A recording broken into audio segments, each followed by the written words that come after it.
ప్రముఖ జర్నలిస్ట్ ఉద్యమ నాయకుడు చందు జనార్దన్ కాపు జేఏసీ పగ్గాలు చేపట్టారు.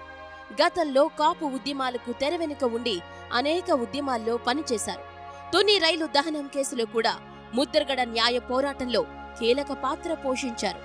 అంతేకాదు చందు జనార్దన్ కు మెగా ఫ్యామిలీతో సన్నిహిత సంబంధాలున్నాయి. మెగాస్టార్ చిరంజీవి ప్రజారాజ్యం పెట్టినప్పుడు ఆయనకు వెన్నుదన్నుగా నిలిచారు. ఇప్పుడు పవన్ కళ్యాణ్ ని ఎటువంటి అపాయింట్మెంట్ లేకుండా డైరెక్ట్ గా కలిసే కొద్ది మంది నేతల్లో చందు జనార్దన్ కూడా ఒకరు. ఇప్పుడు కాపు జేఏసీ రాష్ట్ర అధ్యక్షుడిగా బాధ్యతలు స్వీకరించారు. చందు జనార్దన్ కాపు జేఏసీని ఎన్నికల వేళ ఎలా ముందుకు తీసుకువెళతారు? టీడీపీ జనసేన పొత్తు నేపథ్యంలో పవన్ కళ్యాణ్ కు ప్రత్యక్షంగా సపోర్ట్ చేస్తారా? పవన్ కళ్యాణ్ పై చందు అభిప్రాయం ఏమిటి? పవన్ కళ్యాణ్ ని ఎలా కాపాడుకుంటారు? ఎమ్మెల్యేగా జనసేన తరపున అవకాశం వస్తే పోటీ చేస్తారా? కాపు సంక్షేమ సేనలాగా పవన్ కు మద్దతు ఎప్పుడు ప్రకటిస్తారు?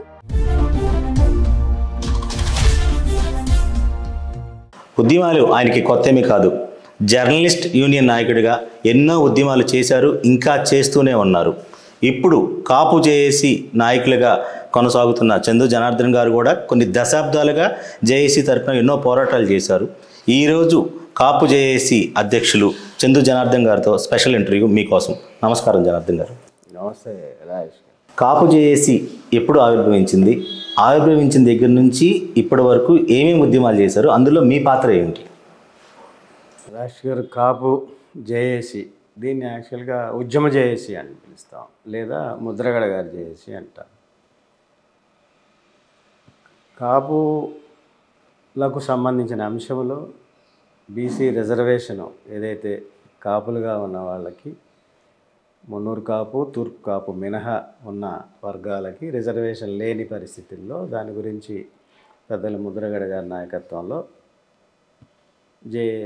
కాపు ఉద్యమం ప్రారంభమైంది. మొదటిగా అది ఏ విధంగా ప్రారంభమైంది, ఇవన్నీ అంశాలు పక్కన పెడితే పెద్ద ఆయన ఏ విధంగా ముందుకు వచ్చారు, ఎలా వచ్చారు అనేది పక్కన పెడితే మనం అంటే మీరు మొదటగా జేఏసీ ఆవిర్భావం గురించి అడుగుతున్నారు కాబట్టి నేను దాని గురించి చెప్తున్నాను. అప్పుడు పెద్దల ముద్రగడ గారి నాయకత్వంలో తునిలో గర్జన జరిగింది. కాపులు అక్కడ లక్షలాదిగా చేరి ఆయన నాయకత్వంలో గర్జించారు. ఆయనకి లక్షల మంది తరలివచ్చారు. ఆయన పిలుపు మేరకు స్వచ్ఛందంగా కోట్లాది మంది ఆశీస్సులు తుని గర్జనకి లభించాయి. కాపుల యొక్క సమస్యలు భారతదేశ వ్యాప్తంగానే కాకుండా ప్రపంచవ్యాప్తంగా సమస్యలు అనేవి తెర మీదకి తీసుకొచ్చారు. దాని మీద ప్రభుత్వాలు కూడా ఆలోచించాల్సిన పరిస్థితి, కేంద్ర రాష్ట్ర ప్రభుత్వాలు కూడా ఆ పరిస్థితి వచ్చింది. దాని తర్వాత తుని గర్జన తర్వాత దానికి సంబంధించి పెద్దలు ముద్రగడ గారు చేసే పోరాటాల్లో భాగంగా ఆయన చేసే కార్యక్రమాల్లో ఆయన మళ్ళీ హాస్పిటల్కి సంబంధించి హాస్పిటల్లో ఉండటం, దీక్ష చేసే సందర్భంలో ఈ తుని గర్జన అనంతరం దీనికి సంబంధించి ఉద్యమ రూపం కార్యాచరణ చేపట్టాలంటే మనకి ఉద్యమానికి జేఏసీ బలం చేకూరుస్తుంది. జేఏసీ అవసరం అన్న నేపథ్యంలో ఆ రోజు పెద్దలు ముద్రగడ పద్మనాభం గారికి ఒక సూచన చేయటం జరిగింది. దానికి తెలంగాణ ఉద్యమాన్ని మనం వారికి ఎగ్జాంపుల్గా అనుకున్న పక్షంలో పెద్దలు ముద్రగడ గారికి సూచించిన నేపథ్యంలో జేఏసీ ఉంటే బాగుంటుందని చెప్పి నేను సూచించాను వారిని. అప్పుడు వారు పెద్ద మనసుతో దాన్ని జేఏసీ ఉద్యమానికి జేఏసీ అవసరం అని గుర్తించి దాని మీద ఉద్యమానికి జేఏసీ రూపం అనేది ఇవ్వటం జరిగింది. ఆ రోజు ఒక 13 మంది పెద్దలతోటి జేఏసీ కమిటీని ప్రకటించడం జరిగింది. ఒక ఉమ్మడి జిల్లాకు ఒక్కొక్కళ్ళ చొప్పున.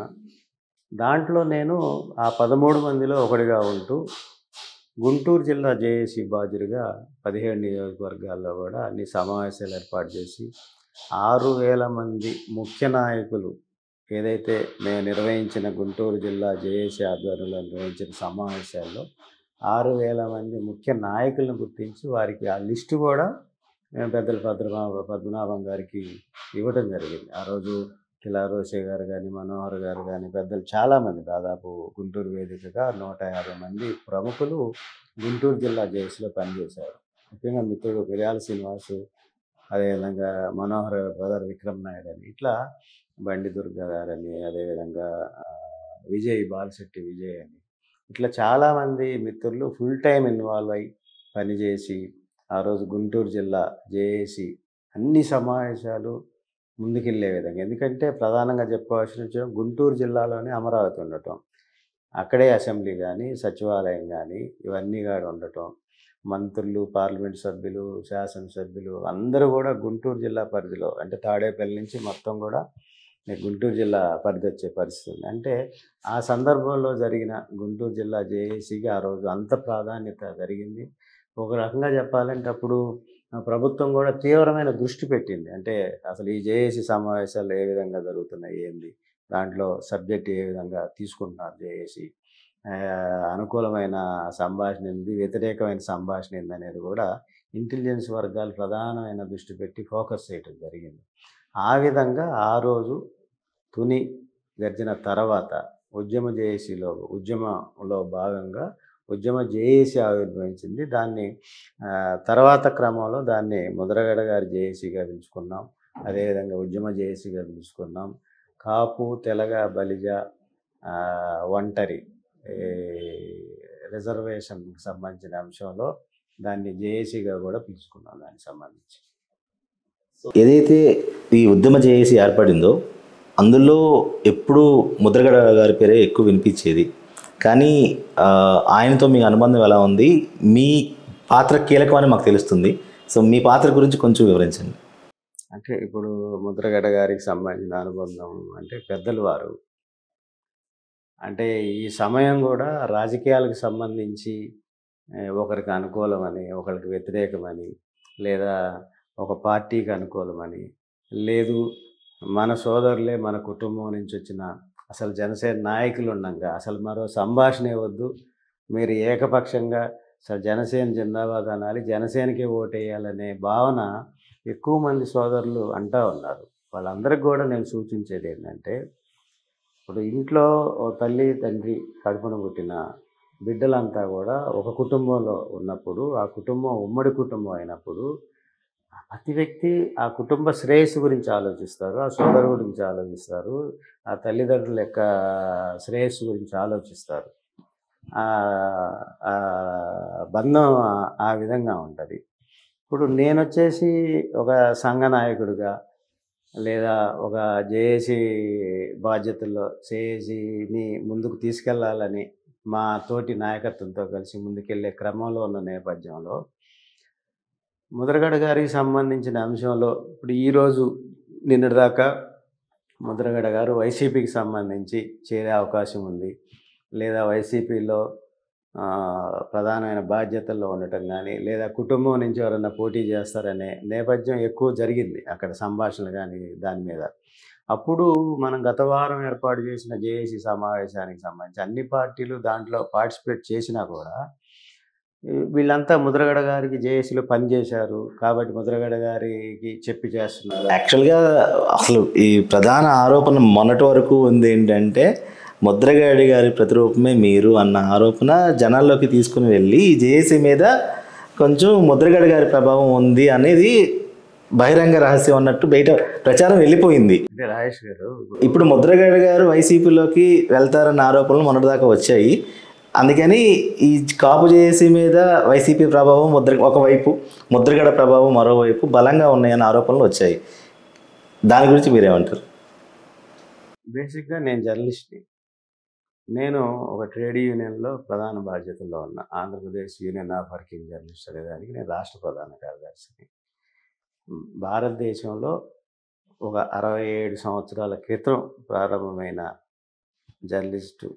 వర్కింగ్ జర్నలిస్టు సంబంధించిన అంశంలో ప్రధానమైన సంఘం మాణికొండ చలపతిరావు గారని మన పెద్దలు, వారు స్వర్గీయ జవహర్లాల్ నెహ్రూ గారికి సంబంధించిన పత్రికకి ఎడిటర్గా ఉంటూ వర్కింగ్ జర్నలిస్ట్ ఉద్యమాన్ని ప్రారంభించారు. దీంట్లో ఈ జర్నలిస్టుకు సంబంధించిన అంశాలు భారతదేశంలోనే ప్రధాన భూమిక వహించి జర్నలిస్టుల సంక్షేమం కోసం ఏ అయితే అంశాలన్నీ తెర మీదకి వచ్చినాయో, జర్నలిస్టులు ఉపయోగించుకున్న అంశాలు ఉన్నాయో, ఇవన్నీ కూడా తెచ్చిన సంస్థ Andhra Pradesh union of working leaders. నేను దాంట్లో ప్రధాన బాధ్యతల్లో ఆంధ్రప్రదేశ్లో ఉన్నా నేను.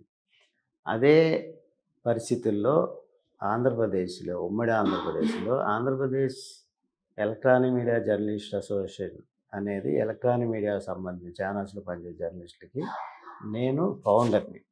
15 సంవత్సరాలు కంటిన్యూగా నేను దానికి బాధ్యతల్లో ఉండి అధ్యక్షత వహించాను. నేను 15 సంవత్సరాలు. నేను ఎప్పుడూ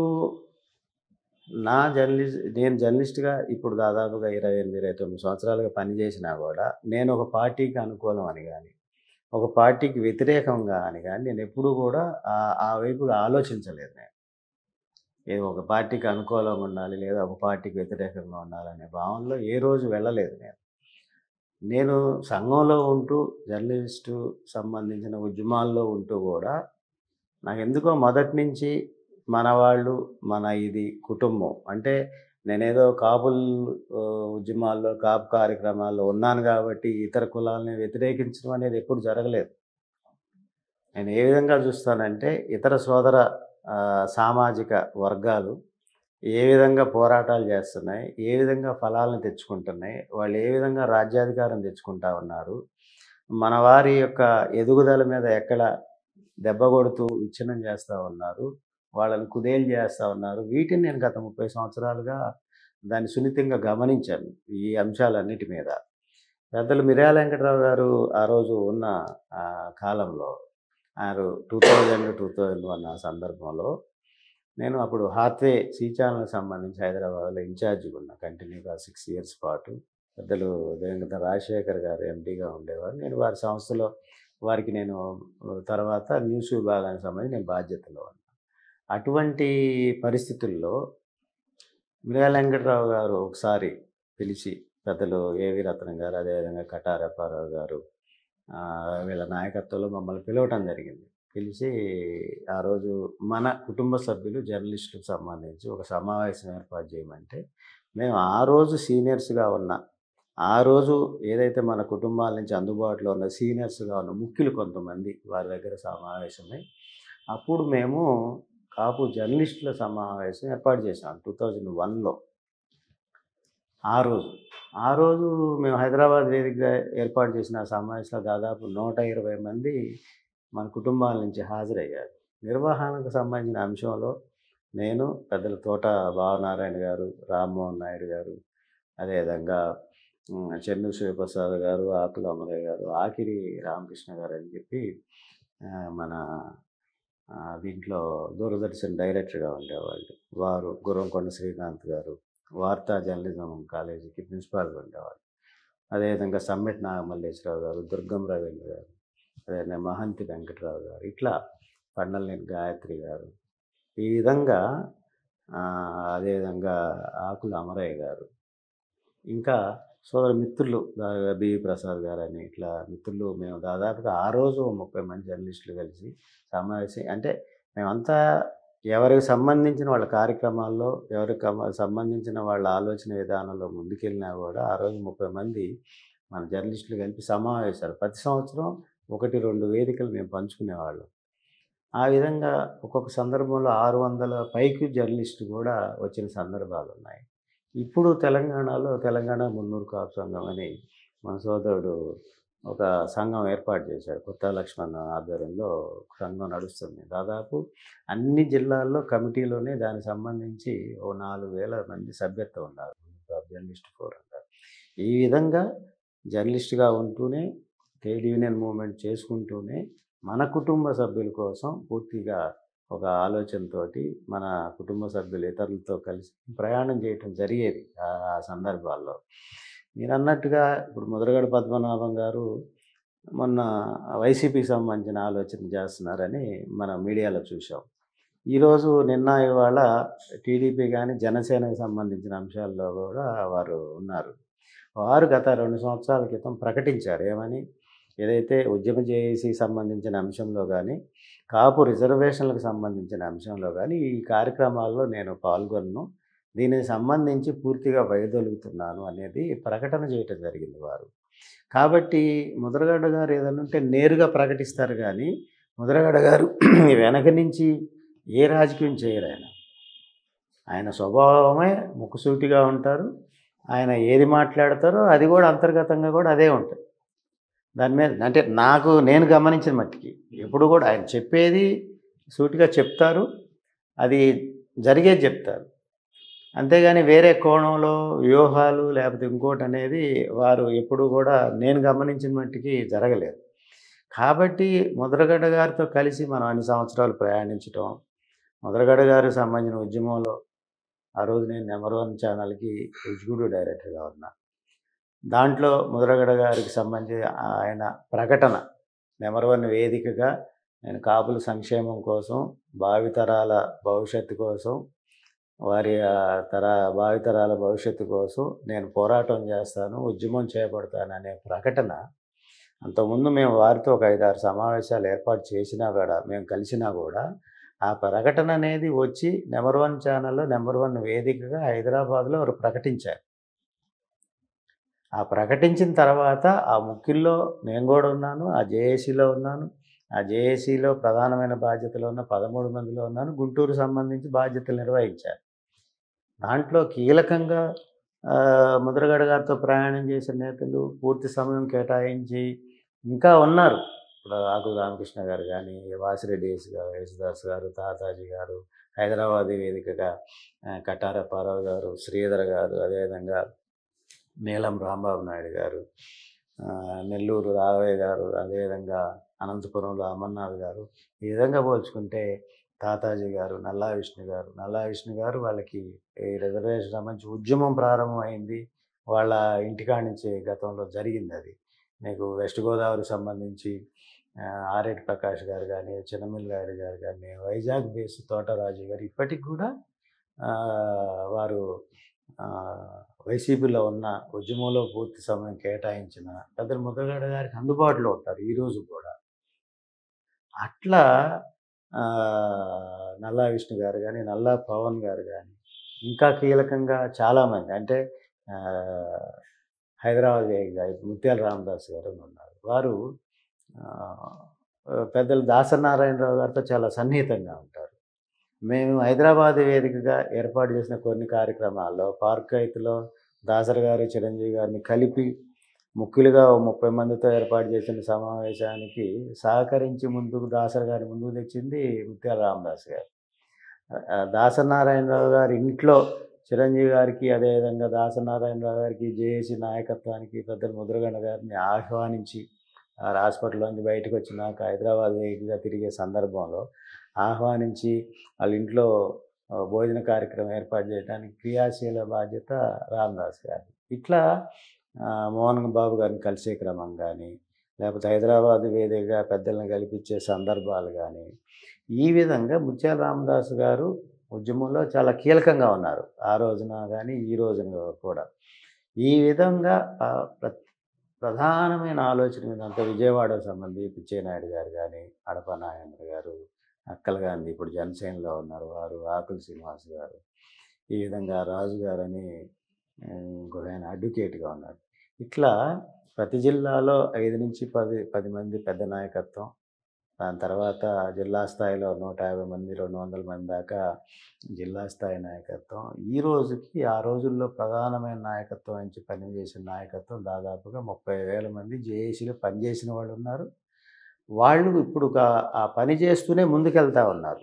వారు ఆ జేఏసీ నాయకత్వంగానే కొనసాగుతూ ఉన్నారు. వేరు పార్టీల్లో ఉన్నా, ఎవరు ఏ పార్టీలో ఉన్నా వాళ్ళకి అక్కడ ప్రధాన భూమిక, ప్రధాన పాత్ర.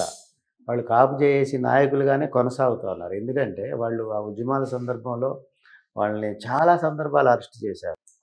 కిర్లంపూడిలో కార్యక్రమం అన్నా, చలో విజయవాడ అన్నా, చలో కిర్లంపూడి అన్నా, చలో కాకినాడ అన్నా, ఏ సందర్భానికి ఏ పిలిపించినా అక్కడ ఆ జిల్లాల్లో ఆ నాయకత్వాన్ని కనీసం 2,000 నుంచి 3,000 మందిని ప్రధానమైన నాయకత్వాన్ని అంతా అరెస్టులు చేసేవాళ్ళు.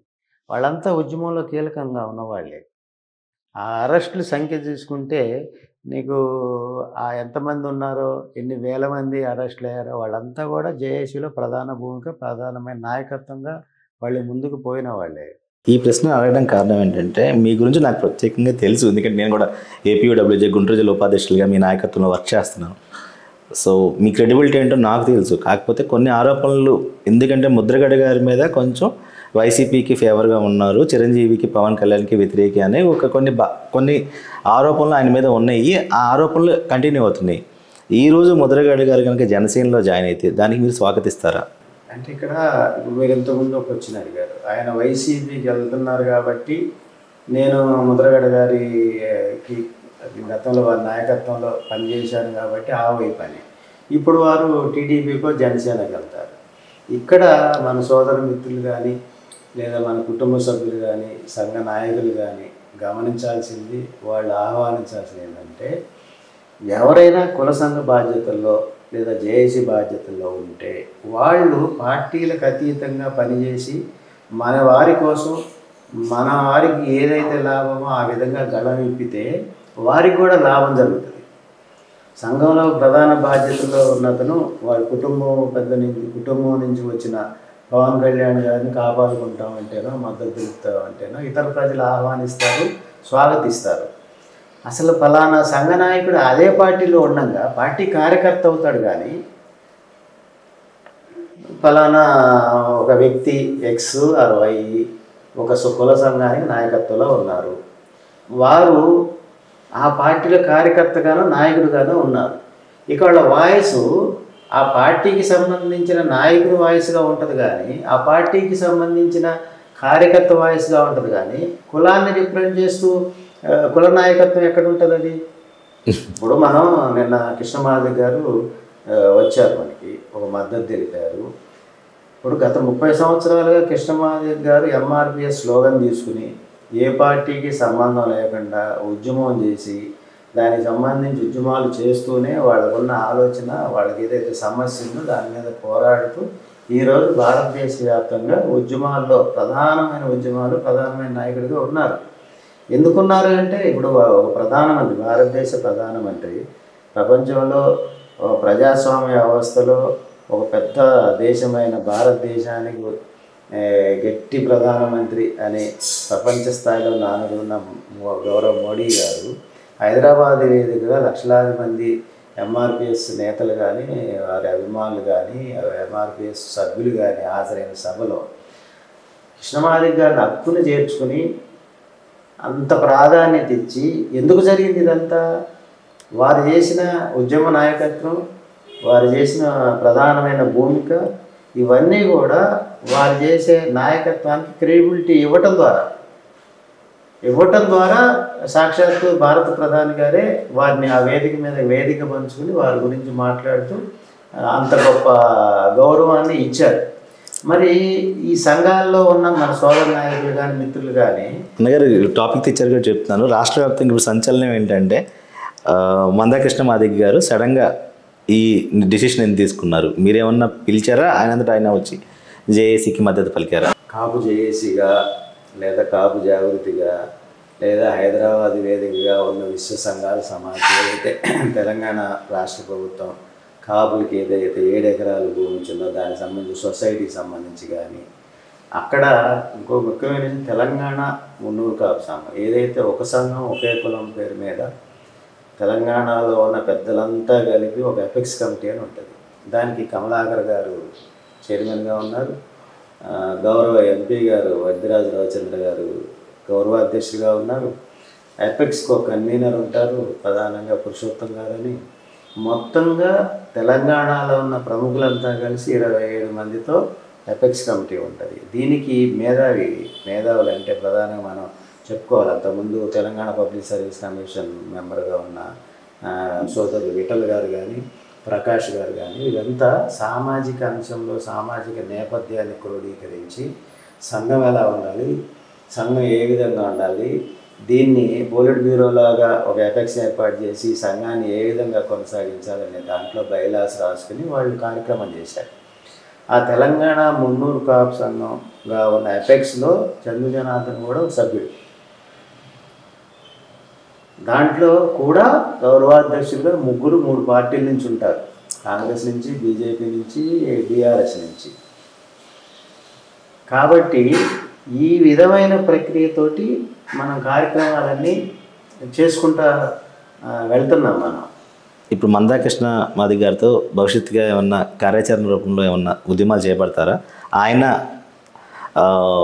సపోర్ట్ మీరు ఎలా భావిస్తున్నారు? ఎప్పుడైతే ఆయన వచ్చి సంపూర్ణ మద్దతు కాపు జేఏసీకి ఇస్తున్నాను అని చెప్పినప్పుడు మీలో ఒక రకమైన ఆనందం చూశాను. How do you feel about that? Manda Krishna Madiga గారు మన ఉమ్మడి రాష్ట్రంలో చేసే ఉద్యమాల్లో, ఇప్పుడు జరిగే ఉద్యమాల్లో ఎక్కువ జనాకర్షణ కలిగి ఉద్యమ పటిష్టతో పోయే పటిష్టమైన నాయకత్వం ఉన్న నాయకులు. వారు ఎక్కువ పాపులేషన్ ఉన్న కాపు సామాజిక వర్గాన్ని, కాపులు చేసే ఉద్యమానికి పూర్తి స్థాయిలో, పూర్తి సందర్భంగా చిన్నదైనా పెద్దదైనా పూర్తి స్థాయిలో మద్దతు ఇవ్వటమే కాకుండా సహకరిస్తాను, కాపు కాస్తాను అనేది చెప్పారు. వారికి మన కాపుల పక్షాన, అందరి పక్షాన వారికి నేను అభినందనలు, ధన్యవాదాలు తెలియజేస్తా ఉన్నాను. వారు ఇచ్చే ఆశీర్వాదం కానీ, వారిచ్చే సహకారం కానీ, పూర్తి సహాయ సహకారాలు కాపు జేఏసీ అనేది తీసుకుంటుంది, ఉద్యమాల్లో తీసుకుంటుంది, ఇతర కార్యక్రమాల్లో తీసుకుంటుంది, ముందుకెళ్తూ ఉంటుంది. అదే సందర్భంలో ఇంకొక అంశం కూడా గమనించాలి. అంటే నేను ఒక జర్నలిస్ట్ని. ఇప్పుడు మందాకృష్ణ మాదిక్ గారు వచ్చి కలిశారు కదా అని ఇంకో సోదరులు నాకేం దూరం అని కాదు.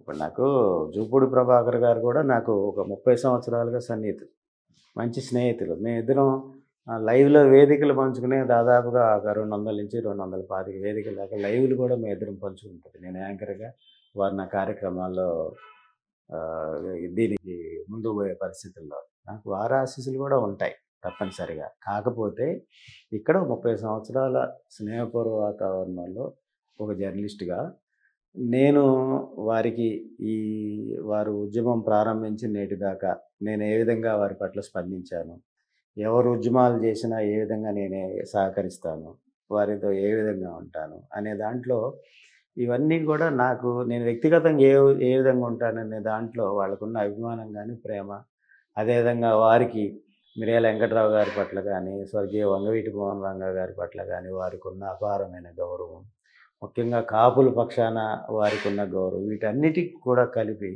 వారు మనం చేసే ఉద్యమాలకి, జేఏసీకి మద్దతు ప్రకటించారు.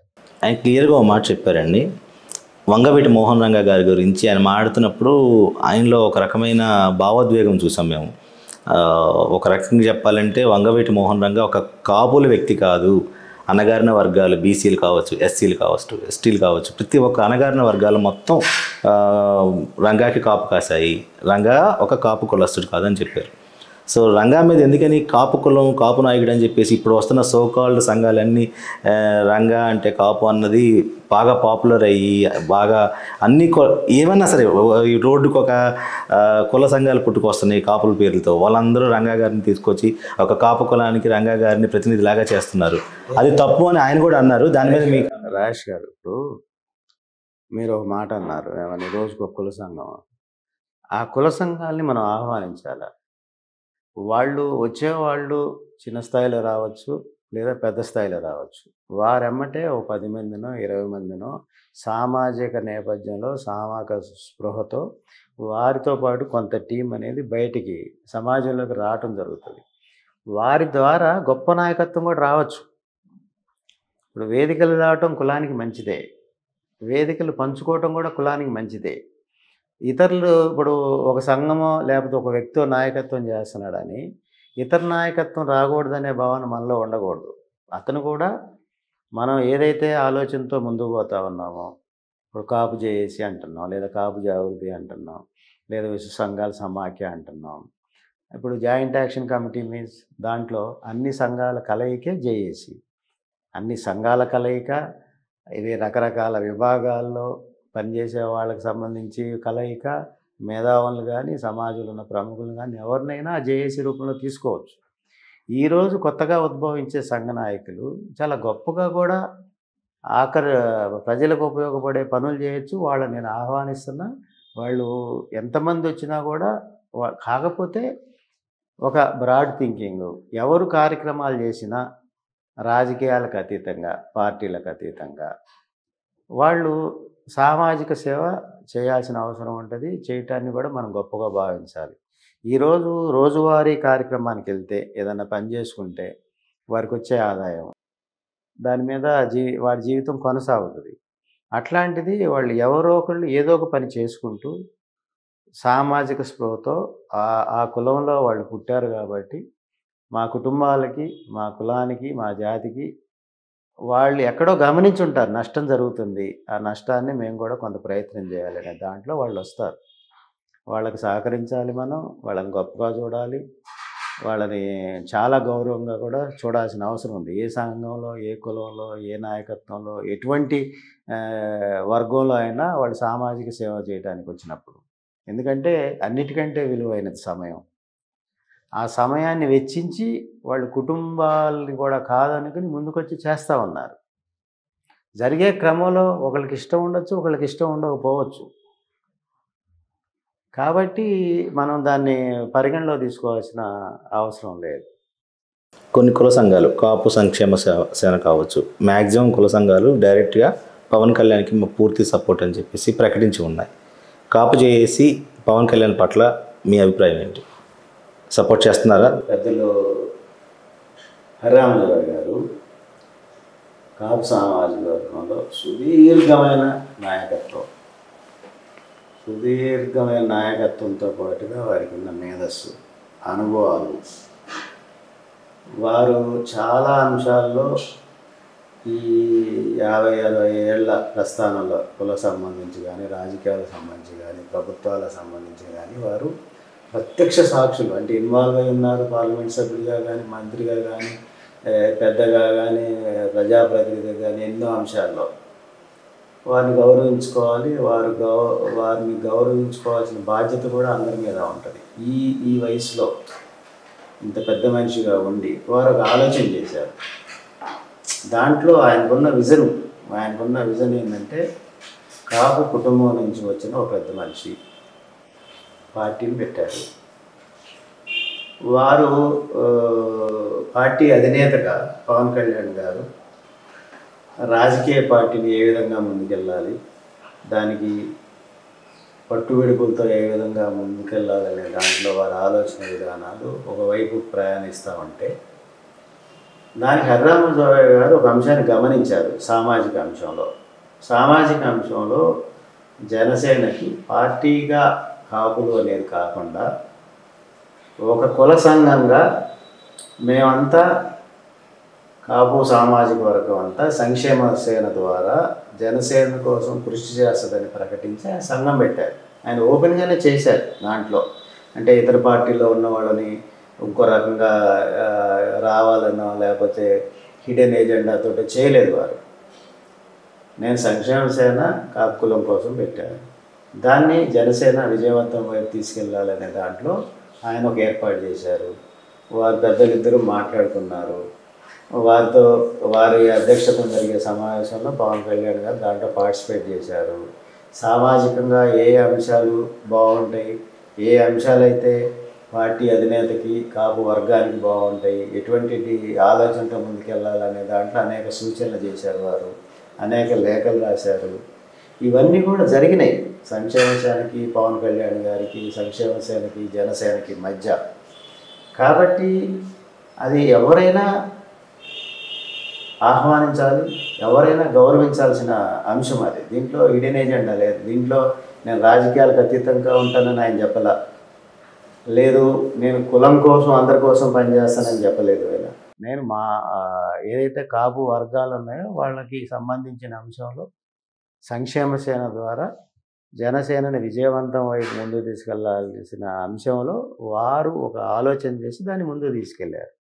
వారే ఒక మాట చెప్పారు ఒక సందర్భంలో, 90% పైగా కాపులు జనసేన వెంటే ఉన్నారు, ఎక్కువ మంది మమ్మల్ని కూడా డిమాండ్ చేస్తున్నారు జనసేనకి సపోర్ట్ చేయమని, పవన్ కళ్యాణ్కి సపోర్ట్ చేయమని, రాజ్యాధికారం కంపల్సరీగా కాపులకు కావాలనేది ఆయన ప్రధాన ఎజెండా. అందుకని మేము కాపులకి అలానే ముఖ్యంగా పవన్ కళ్యాణ్కి మేము సపోర్ట్ చేసామని అన్నారు. సో అదే డిమాండ్ కాపు జాగృతి తరఫున, జేఏసీ తరఫున మీకు రాలేదా? మెజారిటీ కాపులు ఎవరు మిమ్మల్ని డిమాండ్ చేయలేదా? ఇదే ఎక్కువ మంది అంటే 100 మంది పవన్ కళ్యాణ్ వెనక్కి వెళ్తున్నాం కాబట్టి మీరు కూడా సపోర్ట్ చేయండి అని డిమాండ్ వస్తే మీరేం చేస్తారు? ప్రకటన చేయమని అడిగితే? అంటే ఇక్కడ ఒక అంశం, ప్రధానమైన అంశం, రాజకీయ పార్టీ వేరు, సంఘం వేరు. రాజకీయ పార్టీ అన్ని కులాలకు సంబంధించి అన్ని సామాజిక వర్గాలు, సమాజంలో ఉన్న అన్ని వర్గాలను కలుపుకుని ముందుకు పోయి రాజకీయ పార్టీ ముందుకెళ్తారు. ఆ రాజకీయ పార్టీని ముందుకు తీసుకెళ్లే దాంట్లో ఏ రాజకీయ పార్టీలైనా కూడా ఆ రాజకీయ కోణంలో ఏ సామాజిక వర్గం పార్టీకి అనుకూలంగా తెచ్చుకోవాలి, ఆ సామాజిక వర్గాన్ని తో పాటుగా సమాజం అంతా తన వైపు ఉండి విజయవంతం వైపు వెళ్ళి ప్రజల పక్షాన పోరాడాలన్న ధ్యేయంతో ఏ రాజకీయ పార్టీ అని ఉంటుంది. అన్ని పార్టీలు కూడా దానికి సంబంధించి అంతే. ఆ రోజు గౌరవ పెద్దలు ఎన్టీ రామారావు గారు పార్టీ స్థాపించిన తర్వాత చంద్రబాబు నాయుడు గారు దాన్ని కంటిన్యూ చేసిన, పెద్దలు జగన్మోహన్ రెడ్డి గారు తర్వాత ప్రాంతీయ పార్టీ పెట్టి ముందుకు తీసుకెళ్ళిన, అంటే ఒక్కొక్క పార్టీ ఒక రకమైన స్లోగన్తో ముందుకెళ్తూ ఉంటుంది. దాంట్లో వాళ్ళు ఎవరైనా సరే మేము డైరెక్ట్గా నేను ఫలానా కులమే అనేది ఎవరు చెప్పరు. అదేవిధంగా నీకు ఒక కుటుంబం నుంచి ఉన్న సామాజిక వర్గంలో పవన్ కళ్యాణ్ గారి నాయకత్వం వహిస్తున్న సామాజిక వర్గంలో 95% మంది కాపులు జనసేన పక్షాన ఉన్నానని పెద్దలు అర్రామజోయ గారు కానీ ఇతరులు కానీ చాలామంది చెప్తున్న నేపథ్యం నేను కూడా కుటుంబ సభ్యుడే కదా. ఇప్పుడు అందరూ చెప్పే సందర్భంలో కుటుంబంలో ఉన్న అందరూ కలిస్తేనే 95% ఉంటుంది. ఆ 95% కాపు సామాజిక వర్గం అంతా కూడా పవన్ కళ్యాణ్ గారి వెనక ఉన్నప్పుడు ఇంకా ప్రత్యేకంగా సంఘాలు చెప్పాల్సిన అవసరం లేదు. కాకపోతే సంఘాలు ఏం చేస్తాయి సంఘంగా, ఇప్పుడు మీరు నన్ను అడిగారు జేఏసీగా కానీ జాగృతి మీద కానీ ఇతర అంశాలుగా కానీ, నా కుటుంబ సభ్యుడైన నా సోదరుడిని నా పెద్దని నాకు నేను కాపాడుకుంటా. ఓ జేఏసీ నాయకుడిగా కాపు జాగృతిగా నేనేం చెప్పగలుగుతాను? నా సోదరుడు నా కుటుంబ సభ్యుడైన పెద్ద మనిషిని, నా కుటుంబ పెద్దని జేఏసీ తప్పనిసరిగా కాపాడుకుంటుందని చెప్పాను నేను ఆల్రెడీ. జేఏసీ మన జరిగిన రాష్ట్ర స్థాయి సమావేశంలో 400 మంది పెద్దలు పాల్గొన్నారు. అన్ని పార్టీలకు సంబంధించిన ముఖ్యులు కూడా జేఏసీలో ఉన్న వాళ్ళంతా కూడా పాల్గొన్నారు దాంట్లో. ఆ మీటింగ్లోనే ఆ సమావేశంలోనే జేఏసీ పక్షాన స్పందించాము. మనం ఏమని స్పందించాము? కుటుంబ సభ్యుడు అయిన పెద్దల సోదరులు పవన్ కళ్యాణ్ గారు ఒక పార్టీకి అధినేతగా ఉన్నారు, వారిని జేఏసీ కాపాడుకుంటుంది. అదేవిధంగా కులం కాపాడుకుంటుంది. ఆయన పట్ల ఏదైతే ఆవేదనతో ఆయన ఒక లేఖ రాశాడో సంఘాలకి, ఆయన్ని ఇబ్బంది పెట్టే విధంగా బాధ పెట్టే విధంగా ఎవరైతే ప్రవర్తించారో వారి వ్యాఖ్యలు కానీ ఇతర అంశాలు కానీ జేఏసీ పక్షాన ఖండించామని చెప్పాం. అప్పుడు చెప్తున్నా ఎవరని చెప్పలేదు మీరు, అంటే నేను చెప్పడం అని కాదు కానీ వారు కూడా చెప్పలేక ఎవరని. వారు కూడా ఫలానా వాళ్ళు చెప్పారు లేదా ఫలానా వాళ్ళు వాట్సాప్ ద్వారా ఇతరులకు ఇది చేస్తున్నారంటే ఫలానా వాళ్ళు అంటే జేఏసీ బాధ్యత తీసుకుని వాళ్ళతో మాట్లాడే అవకాశం కూడా మాట్లాడతాం. అవసరం అయితే 10 మంది పెద్దలు మా దాంట్లో జేఏసీలో పెద్దలు చాలామంది ఉన్నారు. మీకు జనసేనలో ఉన్న ముఖ్యులు ఉన్నారు, జనసేనలో కూడా ఉన్నారు జేఏసీ ముఖ్యులు. మన ఆమంచి సోములు గారు, తాతాజీ గారు, ఇప్పుడు మన గుంటూరు సంబంధించిన పాకనాటి రమాదేవి గారు, సత్యనపల్లికి సంబంధించిన ప్రసాద్ గారు, నర్సరాపేట సంబంధించి మన అక్కల గాంధీ గారు మైలవరం ఇన్ఛార్జి, అదేవిధంగా అమిశెట్టి వాసు గారు ఇక్కడ దీంట్లో కాన్ఫరెన్స్ ఇన్ఛార్జి ఉన్నారు. ఇట్లా మంచాల సాయి సుధాకర్ నాయుడు గారు, ఇట్లా ఈ విధంగా జేఏసీలో ఉన్న పెద్దలు జనసేనకు అనుబంధంగా ఇప్పుడు దాసరాము గారు ఉన్నారు, జేఏసీలో ఉన్నారు. అదేవిధంగా జనసేనకు సంబంధించిన అంశంలో అర్రామ్ జోగి గారు లాగానే వారు రోజు అనేక సందర్భాల్లో మాట్లాడుతూ ఉంటారు పవన్ కళ్యాణ్ గారి కోసం, జనసేన కోసం. వీళ్ళందరూ ఉన్నారు కదా. కాబట్టి ఏంటంటే ఫలానా సంఘం ఇబ్బంది పెడుతుంది, ఫలానా వ్యక్తులు ఇబ్బంది పెడుతున్నారు అనే సిస్టంలో ఉన్నప్పుడు ఈ జేఏసీ పక్షాన ఉన్న ఏదైతే పెద్ద నాయకత్వం 400 మంది 500 మంది ఉన్నారో మేజర్గా దాని మీద ఆలోచన చేస్తుంది. మన కుటుంబ పెద్ద అయినప్పుడు ఓ పెద్ద మనిషిని అవమానించడం ఫలానా వ్యక్తి లేదా ఫలానా వ్యక్తి ఇబ్బందికరమైన అంశాలు ఉన్నాయంటే అంతర్గతంగా మాట్లాడుకోవాల్సిన అవసరం ఉంది. ఆ సాంప్రదాయం అభివృద్ధి చెందాల్సిన అవసరం కూడా ఉంది. ఇప్పుడు మన పవన్ కళ్యాణ్ గారు లాంటి ఆ స్థాయి వ్యక్తికే ఒక పార్టీకి అధినేత, భారతదేశంలోనే ఒక స్టార్, మెగా ఫ్యామిలీలో అత్యంత ప్రాధాన్యత ఉన్న సోదరుడు పెద్దలు చిరంజీవి గారికి ఆయన బయటకు వస్తే లక్షలాది మంది ప్రజలు, ₹1 పెట్రోల్ ఖర్చు కానీ ఇంకో ఖర్చు లేకుండా వచ్చే ప్రజలు కోట్లాది మంది అభిమానులు ఉన్న పవన్ కళ్యాణ్ గారికి మనోవేదన చెందే పరిస్థితి సామాజిక కోణంలో, అదేవిధంగా ఇబ్బందికర పరిస్థితి ఉంది, బాధిస్తున్నారు మన తోటి సోదరులు, తోటి బంధుమిత్రులు అనే ఆవేదన ఆయనకు వచ్చిందంటే, క్రింద స్థాయి సంఘ నాయకులకు కానీ, క్రింది స్థాయి సామాజిక స్పృహ నేపథ్యంలో పనిచేసే వాళ్ళు కానీ ఎటువంటి ఇబ్బందులు పడుతున్నారు? దీన్ని పవన్ కళ్యాణ్ గారు ఏదైతే లేఖలో స్పృశించారో వాటిని మనం ఒక ఎగ్జాంపుల్గా తీసుకోవాలి. వాటిని తీసుకుని పవన్ కళ్యాణ్ గారు లాంటి ఆ స్థాయి నాయకుడికి, ఆ స్థాయి పవర్ స్టార్కి అటువంటి ఇబ్బంది జరుగుతుంది అనే పరిస్థితిలో ఉంటే, సమాజంలో ఇతర సామాజిక కోణంలో పనిచేసే వ్యక్తులకు కానీ, సమాజంలో సామాజికంగా ఉన్న ఉన్నతాధికారులకు కానీ, వ్యాపారస్తులకు కానీ సమాజంలో ఎటువంటి ఇబ్బందులు ఉన్నాయి? అవును సార్, యాక్చువల్గా మనం అందరూ ఆదర్శంగా తీసుకునే వంగవీటి మోహన్ రంగా కూడా నన్ను చంపేస్తున్నారు, నన్ను కాపాడండి అని చెప్పేసి అప్పట్లో చెప్పారు, కానీ ఎవరు పట్టించుకోలేదు. కాపునాడు కూడా ఆయన కాపాడలేకపోయింది. ఇప్పుడు కూడా పవన్ కళ్యాణ్ 10 సార్లు చెప్పాడు, నన్ను చంపేయబోతున్నారు, సుఫారీ ఇచ్చారు, నా మీద కుట్ర జరుగుతుంది అన్నారు. కాపు జేఏసీ తరఫున మీ కామెంట్ ఏంటి దాని మీద? పవన్ కళ్యాణ్ ఎలా రక్షించుకుందాం అనుకుంటుంది జేఏసీ? జేఏసీ తప్పనిసరిగా మద్దతు తెలుపుతుంది వారికి, వారిని కాపాడుకుంటాం. వారు గతంలో రాజకీయ సభల సందర్భంగా పార్టీల మధ్య జరిగే సంభాషణలు కానీ, వైఖరి కానీ, ఒక నాయకుడు ఒక సామాజిక కోణంలో, ఒక అభిమానులు, ఇతర అంశాలు, రకరకాల పాజిటివ్ అంశాలతో ఆయన సడన్గా ఉవ్వెత్తున ఎగిశారు. అట్లా అంటే రాజకీయ ప్రస్థానం, వారు చేసే సమావేశాలు, వారు వెళ్ళే బహిరంగ సభలు, చాలా అంశాల్లో అదొక వాళ్ళు ఏదైతే రాజకీయ పార్టీల మధ్య ఉన్న కోణాలకు సంబంధించిన కానీ, ఆయనకున్న ఫీడ్బ్యాక్ సంబంధించి కానీ, ఆయనకున్న సమాచారం మేరకు స్పందించారు.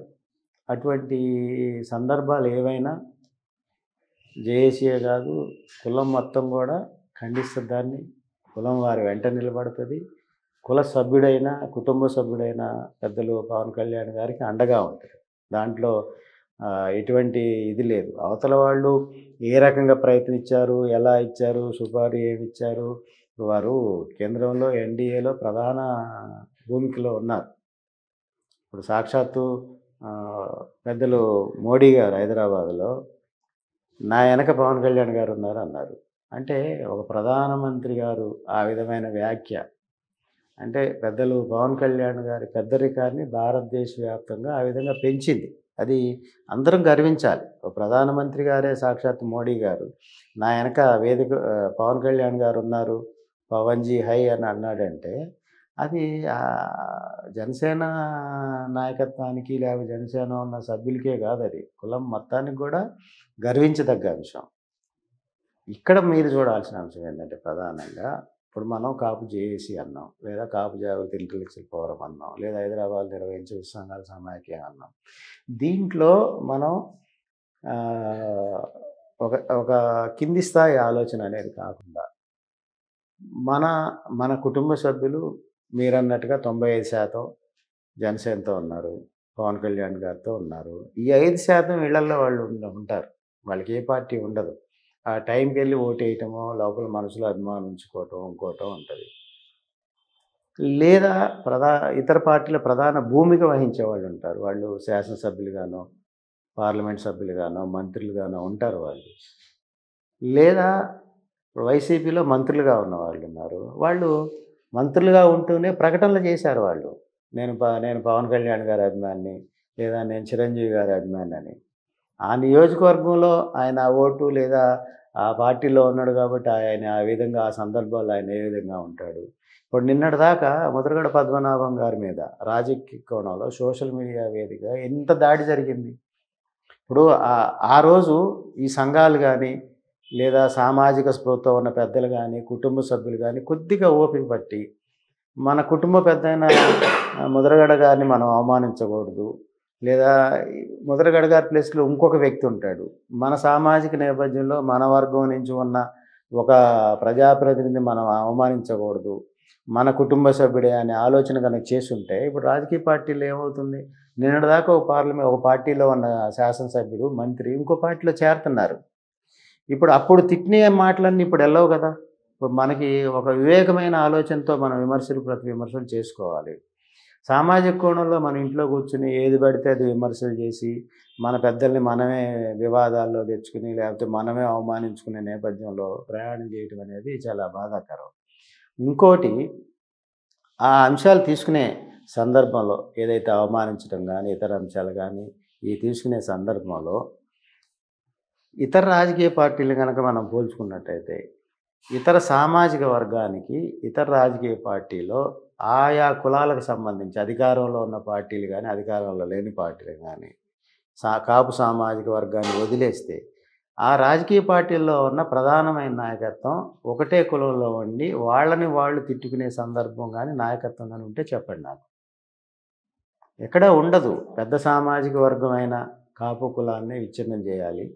పెద్ద సామాజిక వర్గం ఉన్న కాపు కులం 22% ఉంటే దాన్ని రకరకాల పేర్లతో విడగొట్టి 22 ఉంటే ఓ పక్క 6 అని, ఓ చోట 4 అని, ఓ చోట 3 అని ఇట్లా రకాలుగా విడగొట్టి రాజకీయ పక్షాలన్నీ కూడా చాలా తెలివైన వ్యూహంలో భాగంగా కులాన్ని కుటుంబాన్ని విడగొట్టారు.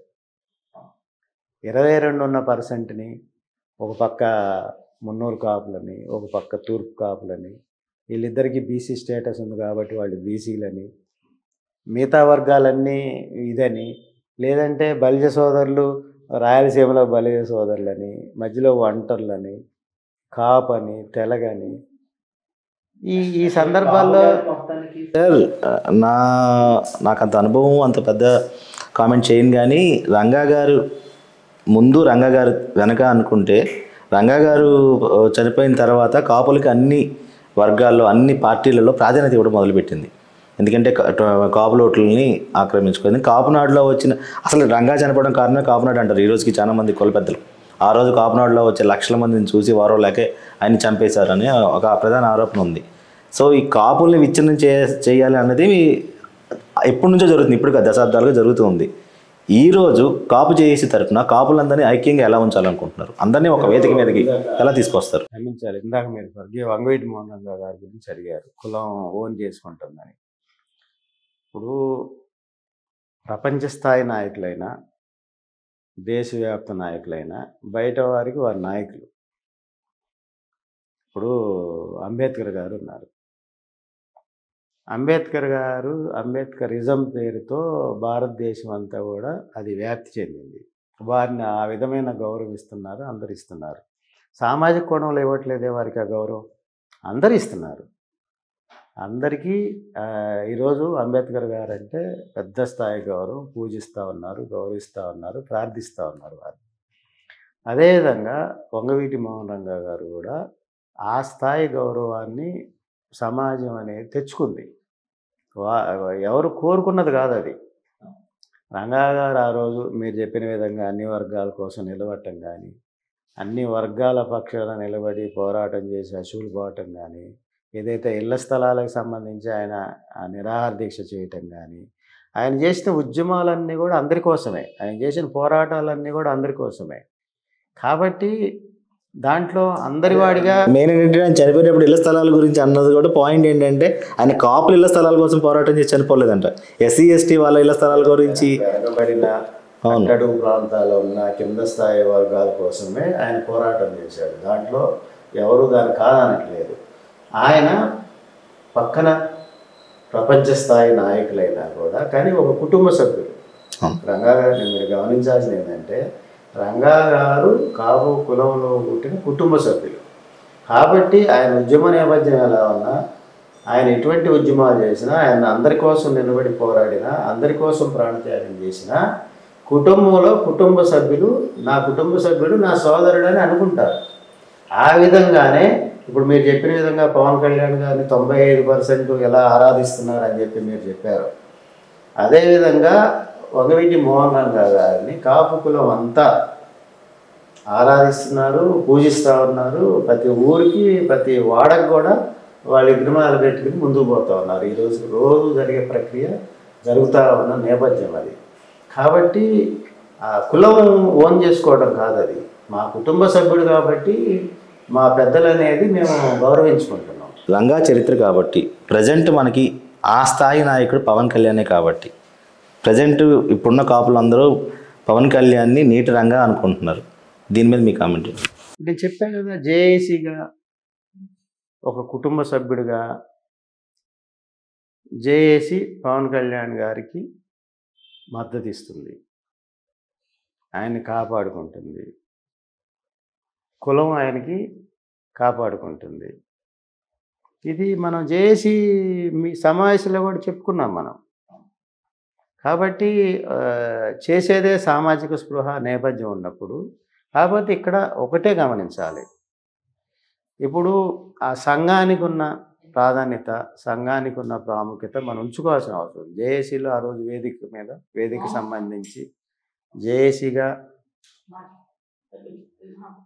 జేఏసీగా పనిచేసేవాళ్ళు. ఇప్పుడు అంతకుముందు జేఏసీలో గుంటూరు జిల్లా నుంచి కిలా రోషే గారు ఎమ్మెల్యే, మనోహర్ గారు ఇప్పుడు మేయర్, వారు వైసీపీలో ఉన్నారు.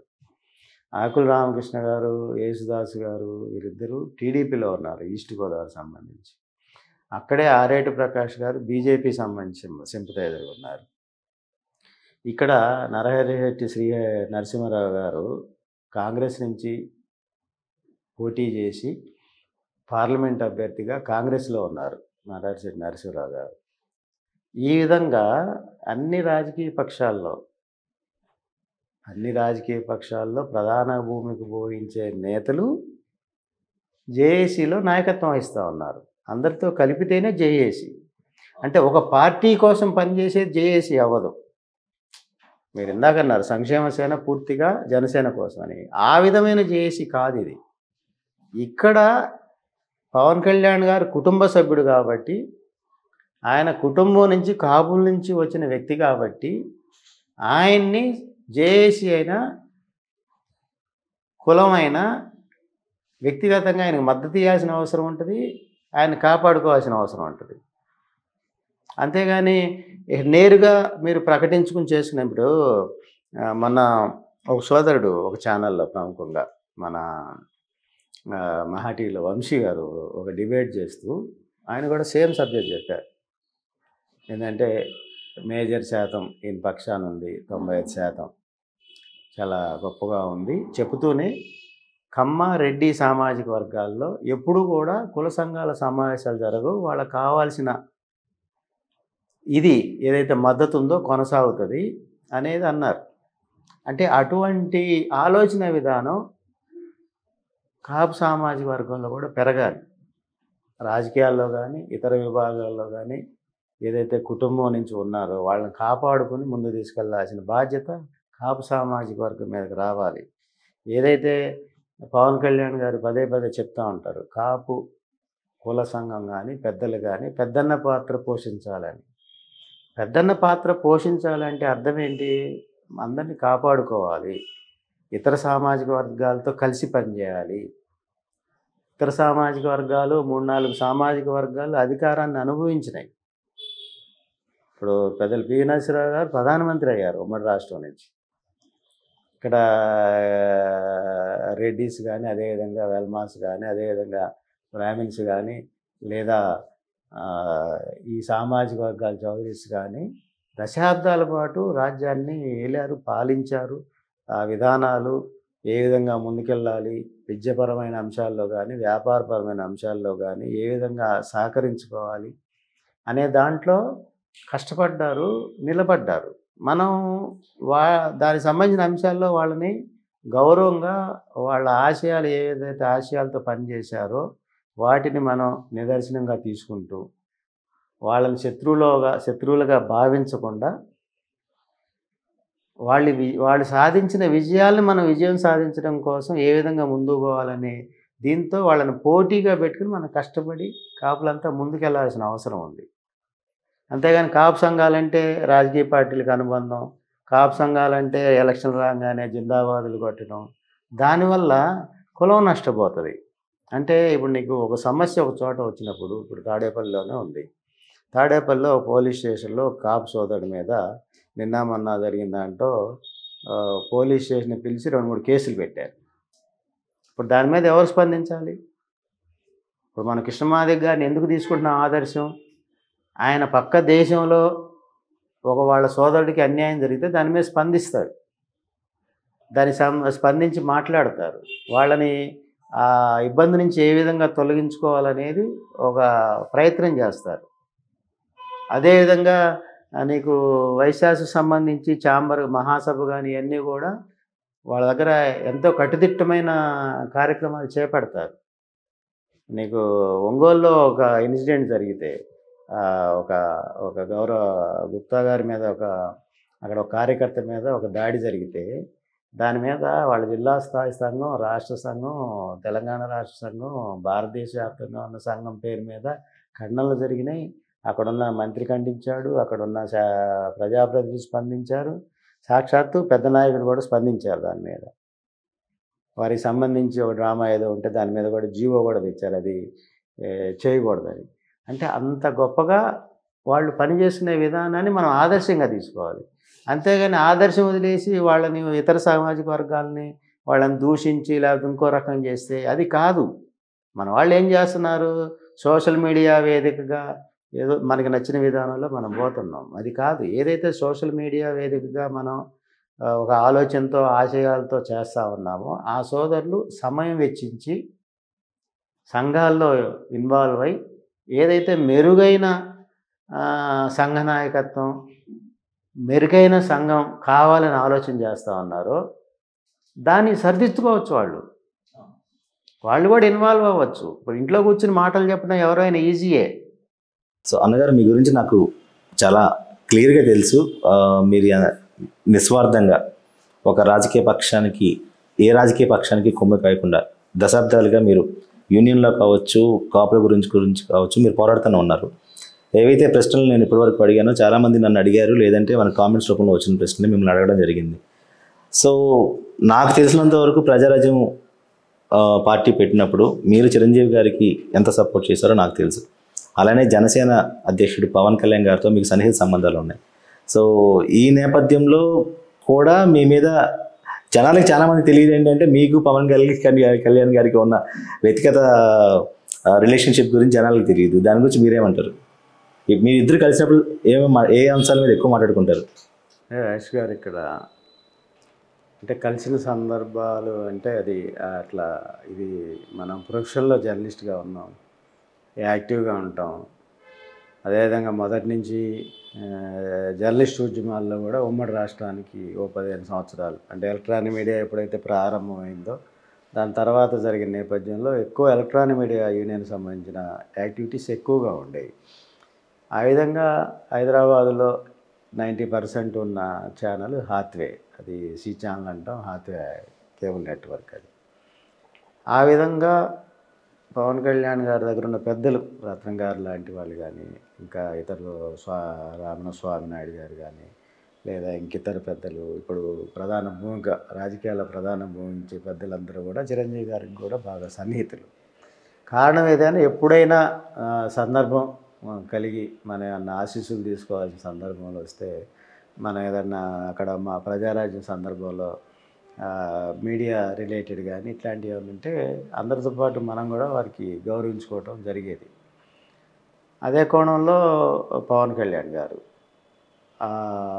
ప్రజారాజ్యం సందర్భం, ఆ తర్వాత నేను జెమినీ ఢిల్లీగా ఉన్న నేపథ్యం, అప్పుడు అక్కడ ఢిల్లీకి రిలేటెడ్ కానీ ఇంకోటి కానీ మన వాళ్ళందరూ కూడా ఏదైనా ఉంటే షేర్ చేసుకునే సందర్భం ఉండేది.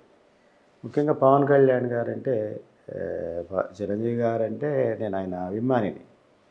మీరు గది గుర్తుంచుకోవాలి. చిరంజీవి గారికి ఏదైతే నేను చిన్నప్పటి నుంచి ఉన్నానో అందరిలాగానే ఇప్పుడు నేను కూడా ఒక అభిమానిగా ఆయన సినిమాలకు సంబంధించి కానీ ఇతర అంశాలు కానీ అప్పటి నుంచి కూడా ఆ కోటాలోనే కొనసాగుతున్నవాడిని. కాబట్టి నన్ను ఒక అభిమానిగా చూస్తారు. చిరంజీవి గారైనా, పవన్ కళ్యాణ్ గారైనా, ఆ కుటుంబం అయినా మనకు అభిమాని, లేదా మనకు ఒక కార్యకర్త అనే భావంలో జర్నలిస్ట్గా ఉన్నా, ప్రముఖంగా ఉన్నా, ఇతర ఏ వేదికల మీద ఎలా ఉన్నా, ఏదైతే కుటుంబంలో ఉన్న పిల్లగాడు ఎట్లయితే వాళ్ళ ఇంటి సభ్యుడవుతాడో అదేవిధంగా ఆయనకున్న కోట్లాది మంది అభిమానుల్లో నేను కూడా ఒకడిని. అయితే ఏ ఏ విధంగా చూస్తారు అనే దానికంటే ఎక్కువ మంది నన్ను అడిగేది ఏంటంటే సామాజికంగా ఉన్నారు, లేదా ప్రముఖంగా ఉన్నారు, లేదా వివిధ వేదికలను పంచుకుంటూ ఉంటారు. మీరు కూడా జనసేన వైపు వెళ్తే బాగుంటుంది కదా అనేది. అంటే రాజకీయాల వైపు నేను ఎప్పుడూ ఆలోచించలేదు. ఎందుకంటే మనం ప్రముఖమైన సంస్థల్లో హైదరాబాద్ వేదికగా దాదాపు 25 సంవత్సరాలు, 12 సంవత్సరాలు ప్రధానమైన పాత్రలో ఉన్నా నేను. మొదటి నుంచి రాజకీయాల వైపు నాకు పెద్దగా ఆసక్తి అనేది తక్కువ. ఎందుకంటే నేను వచ్చిందే అటువైపు నుంచి దీంట్లోకి. నేను ఒక లెఫ్ట్ బ్యాక్గ్రౌండ్ నుంచి దీంట్లోకి మన మీడియాలోకి ఒక చిన్న స్థాయి రిపోర్టర్గా నేను ప్రవేశం చేసి అందరి సహకారంతో గౌరవంగా పనిచేసుకుంటూ ముందుకెళ్ళటం జరిగింది. నేను ఎలా చూస్తానంటే ఈరోజు మళ్ళీ రాజకీయాల వైపు అని అనుకుంటే నాకు 30 సంవత్సరాల జీవితం నాకు వెనక్కి తిరిగి రాదు కదా.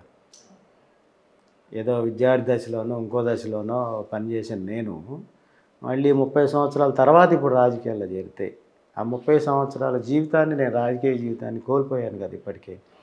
కాబట్టి 30 సంవత్సరాల తర్వాత ఈరోజు రాజకీయాల్లో చేరటం అనేది నాకు ఆ రాజకీయాల వైపు ఆలోచించడం అనేది నాకు ఆలోచన లేదు. కాబట్టి ఏంటంటే ఇటువంటి పెద్దల్ని ఏదైనా దూరం నుంచి మనం గౌరవించుకోవటం, వారి ఆశీస్సులు పొందటం, తద్వారా ముందుకు పోవటం.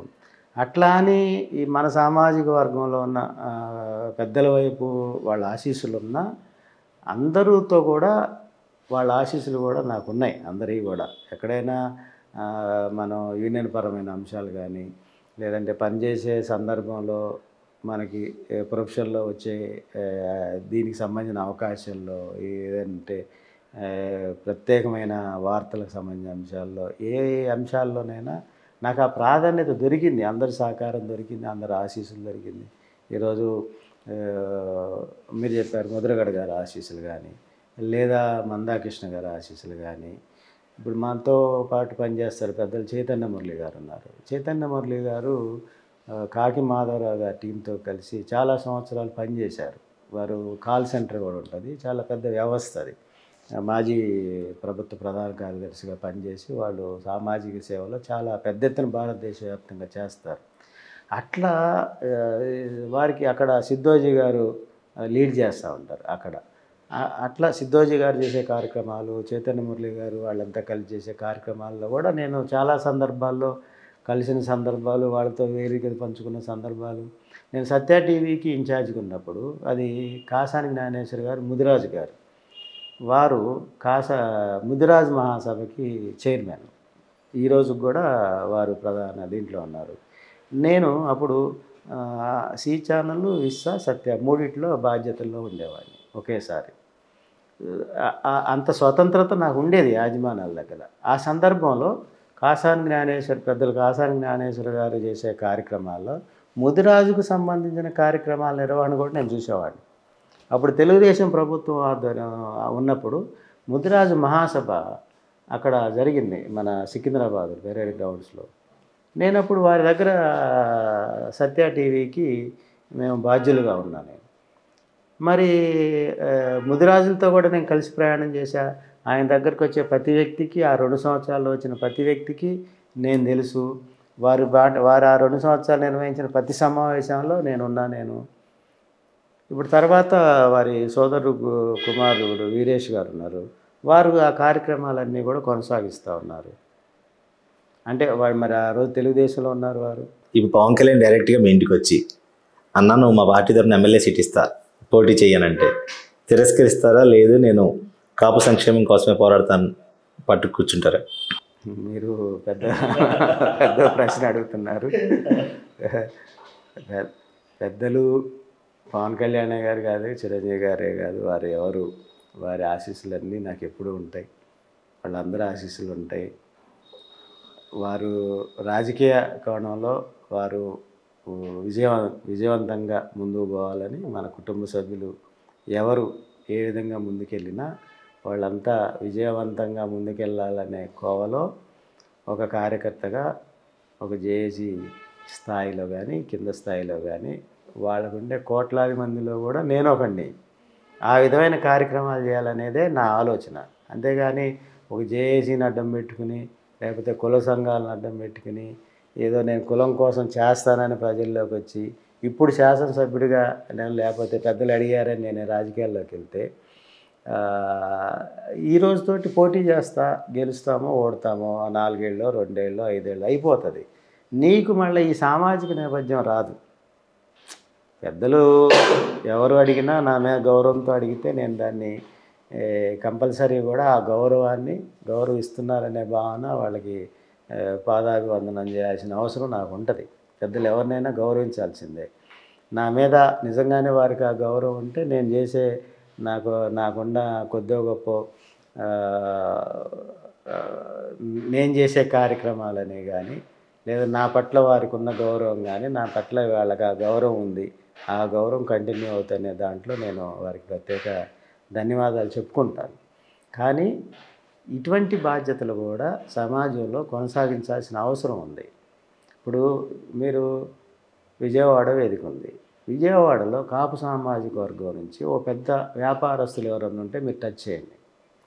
వాళ్ళని నేరుగా ఎటువంటి ఇబ్బందులు పెడతారు, ఒక హాస్పిటల్స్ యాజమాన్యాలు ఏమైనా ఉంటే వాళ్ళని టచ్ చేయండి. వాళ్ళకి ఏ విధమైన ఇబ్బందులు ఉంటాయి, వెనక వైపుగా కాపు సామాజిక వర్గంలో ఉన్న పెద్దల మీద ఏ విధంగా దాడులు కొనసాగుతాయి. మీరు ఒక ప్రొఫెషనల్లో ఉంటారు, మీకు తెలవకుండా టార్గెట్ జరుగుతుంది, మీకు తెలవకుండా మీరు నిర్వీర్యం అవుతారు, మీకు తెలవకుండా మీ కింద గొంతు ఉంటుంది. నాకు తెలుసు ఒక సోదరుడు ఇక్కడ ఒక చాలా పెద్ద బిల్డరు విజయవాడలో ఒక కానూరు వైపు చాలా పెద్ద వెంచర్ చేశాడు.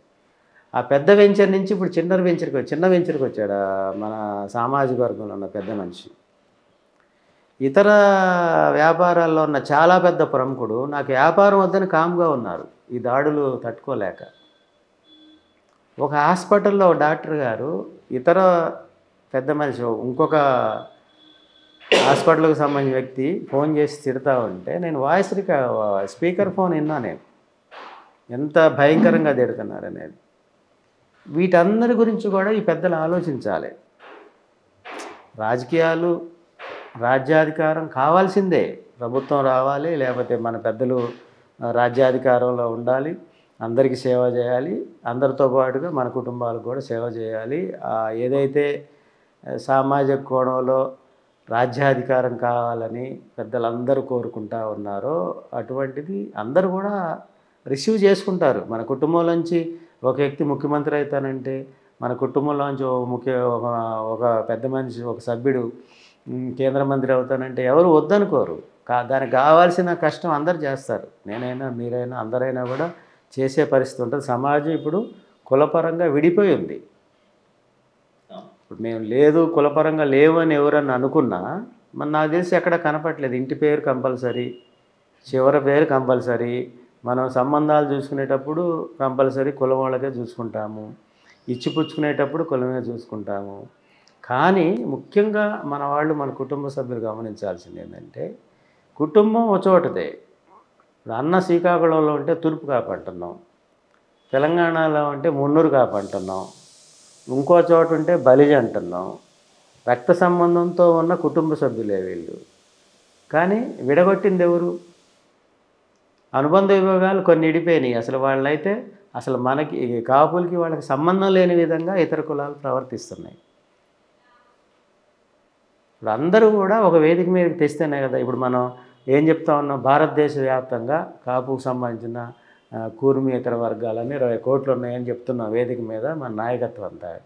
మరి అక్కడ భారతదేశం అంతా కూడా 20 కోట్లు ఉన్నారని మనం చెప్పుకుంటున్నాం. కానీ జాతీయ స్థాయి సమావేశాలు పెట్టి ఉమ్మడి రాష్ట్రంగా ఉన్న రాష్ట్రంలో కాపు, తూర్పు కాపు, మున్నూరు కాపు, తెలగ, బలిజ, ఒంటరి ఈ కులాల నుంచి మనం వేరువేరుగా పేరుతో పిలువబడుతున్నామో మేమంతా ఒకటే కుటుంబ సభ్యులు, ప్రపంచం అంతా కూడా మేమంతా ఒకటే కుటుంబ సభ్యులు అనే ఒక విధానంగా మనం ముందు పోవాల్సిన అవసరం ఉంటుంది. ఇతర ఏ సామాజిక వర్గం కూడా విడిపోయి లేదు ఆ విధంగా.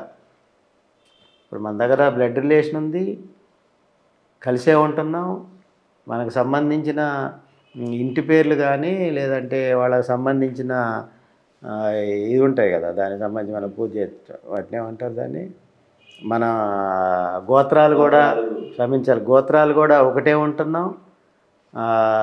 ఫోర్ ఫాదర్స్ తాతలు వీళ్ళంతా ఒకటిగానే ఉన్నారు, అయినా కూడా దూరంగా విడగొట్టేశారు రాజకీయంగా.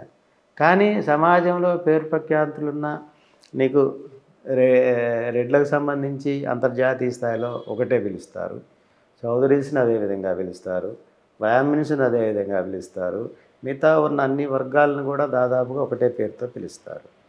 ఇక్కడ కాపు కుటుంబ సభ్యులు బాగా ఆలోచించాల్సిన అంశం ఏంటంటే మనమే మాత్రమే ఎందుకు విడిపోయాం, మనల్ని మాత్రమే ఎందుకు విడగొట్టారంటే మన పాపులేషన్ ఎక్కువ, 22% పైన ఉన్న మనం ఒకటిగా ఉంటే రాజ్యాధికారంలోకి ఎవరు రారు. మన పెద్దలు చెప్పే విధంగా పెద్దన్న పాత్ర పోషించాలంటే దాని అర్థం అదే. 22 22 మంది మనం ఉన్నాం, ఇంకొక 22 తెచ్చుకుంటే మనం అధికారంలోకి ఉంటాం కదా, పవర్ షేరింగ్లో. సో ఇప్పుడు కాపుల తరపున పోరాటానికి ముఖ్యంగా ఎవరు ముందుకు లేరు. ఒక ఉదాహరణకి మీరే ఎగ్జాంపుల్ ఒకటి చెప్పారు, తాడేపల్లిలో ఒక సంఘటన జరిగింది. ఒక కాపు కుర్రోడిని తాడేపల్లిలో 2 కేసులు నమోదు చేశారు, కొట్టారు కూడా. కానీ మాట్లాడడానికి ఎవరు లేరు. అదే కేసులో మాట్లాడడానికి ఎంఆర్పిఎస్ తరఫున అనకూడదు, ఒక వర్గం వచ్చి గట్టిగా ఫైట్ చేసింది. ఆ రోజు ఒక కాపు పర్సన్ ఒక అతను వచ్చి నాతో అడిగాడు నన్ను, ఎంఆర్పిఎస్ వాళ్ళు వచ్చారు కాబట్టి వాళ్ళని ఖుషి చేయడం కోసం స్టేషన్లో కాపు కుర్రోడికి అన్యాయం జరిగింది, మన తరఫున ఎవరు లేరే అన్నారు. ఇటువంటి పరిస్థితి ఆంధ్ర రాష్ట్రం మొత్తం కావచ్చు, ఉమ్మడి రాష్ట్రాల్లో కావచ్చు ఉంది. దాని గురించి మీ ప్రణాళికలు ఏంటి? ఏ రకంగా కాపుల్ని మీరు కాపు కాస్తారు జేఏసీ తరఫున? కాపు జాగృతి అనేది మన ఇంటలెక్చువల్ ఫోరం. యాక్చువల్గా అది కుల సంఘం లాగా పనిచేయాలని మనం పెట్టలే.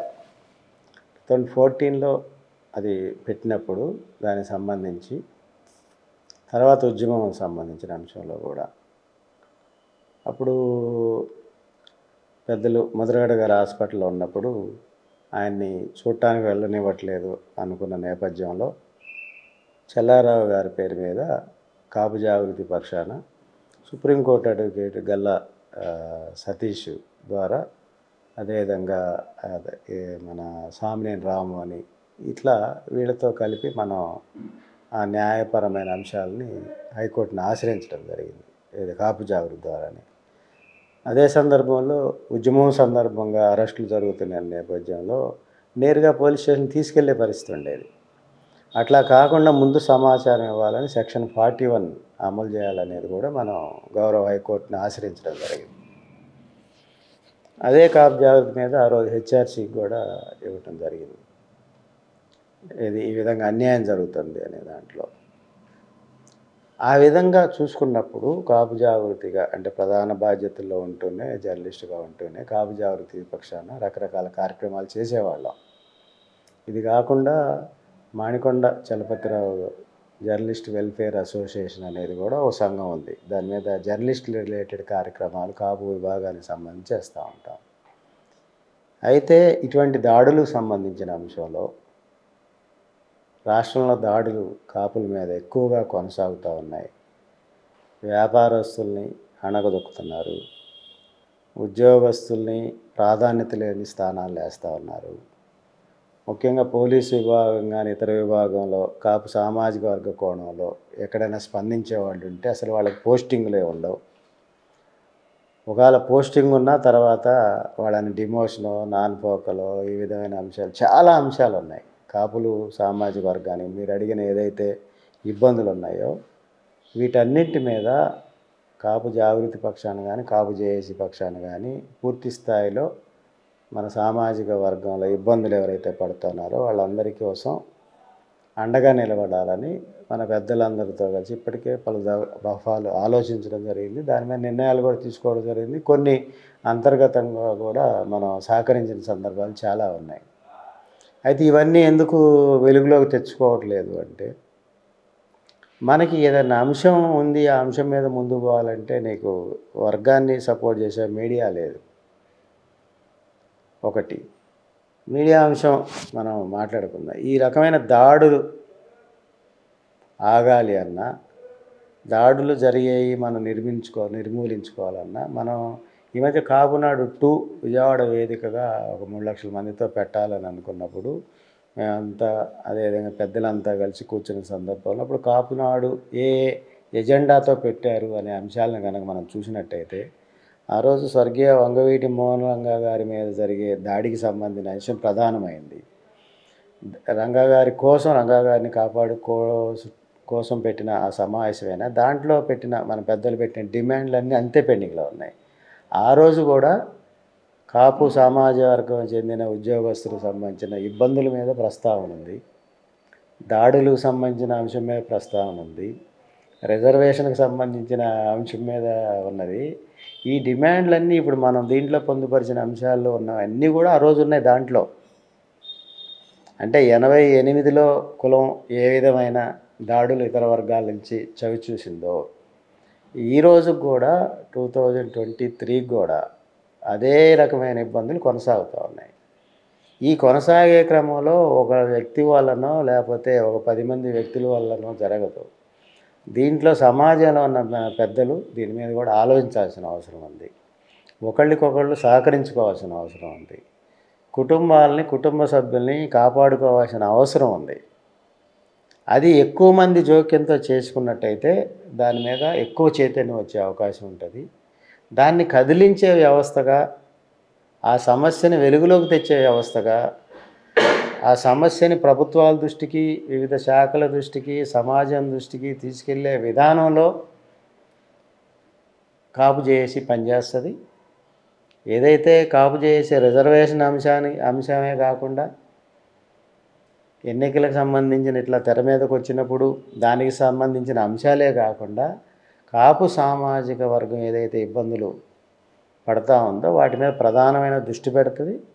అదేవిధంగా కుటుంబ సభ్యుల మీద, కులం మీద జరిగే ప్రతి దాడిని దాని మీద స్పందించడమే కాకుండా మా వంతుగా వారికి ఏ విధంగా అండదండగా నిలబడాలి, సమాజంలో ఉన్న ఇతర పెద్దల ఆశీస్సులు ఏమన్నా కావాలా, దానికి ఇతరుల సహకారం ఏమన్నా కావాలా అనేది అందరి సహకారంతో వాళ్ళని కాపాడుకునే ఒక ప్రయత్నం తప్పనిసరిగా జేఏసీ చేస్తూ ఉంది. ఇప్పుడు మనం చర్చించిన తాడేపల్లికి సంబంధించిన అంశం కూడా ఏదైతే బాధితులు ఉన్నారో వారికి కూడా చెప్పడం జరిగింది. మనం ఏమనంటే, మీరు నిలిచి పోరాటం చేసే ఆలోచన ఉంటే, ఎందుకంటే అది పోలీసుకు సంబంధించిన అంశం, అక్కడ అధికార యంత్రాంగం వారి మీద కేసు పెట్టారు. వారి మీద పైకి ఫిర్యాదు చేయాలన్నా, ఆ కేసులను తొలగించుకోవాలన్నా, ఏదైతే వాళ్ళకి జరిగిన అన్యాయం ఉందో, కింద వర్గంలో చాలా చిన్న స్థాయి కుర్రవాడు, చిన్నవాడు కాబట్టి ఆ కేసులు తొలగించుకోవాల్సిన అవసరం ఉంది, అన్యాయమైన కేసులు కాబట్టి. ఆయన మీద జరిగిన దాడిని, ఏదైతే దాడి చేసి ఆయన గాయపరిచారో ఆ గాయపరిచిన విధానాన్ని తీవ్రంగా ఖండిస్తూ ఉన్నా నేను. ఆ విధమైన దాడులు సహేతుకం కాదు. అధికారులు ఏదైతే కుర్రవాడిని తీసుకొచ్చారో, ఒక యువకుడిని తీసుకొచ్చాడో, ఆ యువకుడు సమాజంలో గౌరవంగా బతికే విధంగా ముందుకు తీసుకెళ్ళాలి. అవసరమైతే కౌన్సిలింగ్ ఇవ్వాలి పిల్లలకు తప్ప వాళ్ళనే గాయపరచడం విచారకరం. వారిని కూడా నేను రిక్వెస్ట్ చేస్తూ ఉన్నా, పోలీస్ అధికారులని ఆ కుర్రవాడికి సహాయం చేయవలసిందిగా కోరుతా ఉన్నా. కాపు జేఏసీ అధ్యక్షులుగా మేము ఒక వర్గానికి, ముఖ్యంగా ఏ రాజకీయ పార్టీకి అంటకాగమని, కాపులు ఎక్కడ ఉన్నా తెలుగు రాష్ట్రాల్లో మేము వారికి మద్దతుగా నిలుస్తామని, అలానే ముఖ్యంగా మెగాస్టార్ ఫ్యామిలీ కావచ్చు, పవన్ కళ్యాణ్ కావచ్చు, ఒక కాపు అన్నగా లేదంటే కాపు వ్యక్తిగా మేము సంపూర్ణ మద్దతు ప్రకటిస్తున్నామని, మా మీద ముద్రగడ ప్రభావం కానీ, అలానే జేఏసీ మీద ముద్రగడ ప్రభావం కానీ, లేదా మరే ఒక్క రాజకీయ పార్టీ ప్రభావం కానీ లేదని, కాపు జేఏసీ ఒక స్వతంత్ర సంస్థ అని, అలానే తెలుగు రాష్ట్రాల్లో ఏ కాపు యువకుడికైనా అన్యాయం జరిగినా, వర్గపరంగా కావచ్చు, దాడుల పరంగా కావచ్చు, బిజినెస్ పరంగా కావచ్చు, కాపు జేఏసీ వారికి అండగా నిలుస్తుందని, అలాగే వారికి కావాల్సిన లీగల్గా కూడా ఎటువంటి సహకారం కావాలన్నా దగ్గరుండి అందిస్తామని మన చందు జనార్దన్ గారు మన కాపు సోదరులకు, అలానే మన దేశ మీడియా తరఫున తెలియజేశారు. ధన్యవాదాలు sir. Thank you for all your cooperation. ధన్యవాదాలు రాజేష్ గారు. మీరు దీక్ష ఛానల్ ద్వారా వివిధ అంశాలను తెర మీదకి తెస్తూ ఉన్నారు. దీక్ష మీడియా సంస్థ గొప్పగా ముందుకు పోవాలని, కాపు జేఏసీకి, కాపు పక్షాన పోరాడే ప్రతి ఉద్యమ కార్యక్రమానికి, కాపు వర్గాలకి ఇతర వర్గాలతో పాటుగా కాపు వర్గాలకు కూడా ప్రాధాన్యత ఇచ్చి ముందుకు పోవాలని పోతారని మీకు కాపు జేఏసీ పక్షాన పూర్తి స్థాయి మద్దతు ఉంటుందని తెలియజేస్తా. ధన్యవాదాలు. థ్యాంక్స్.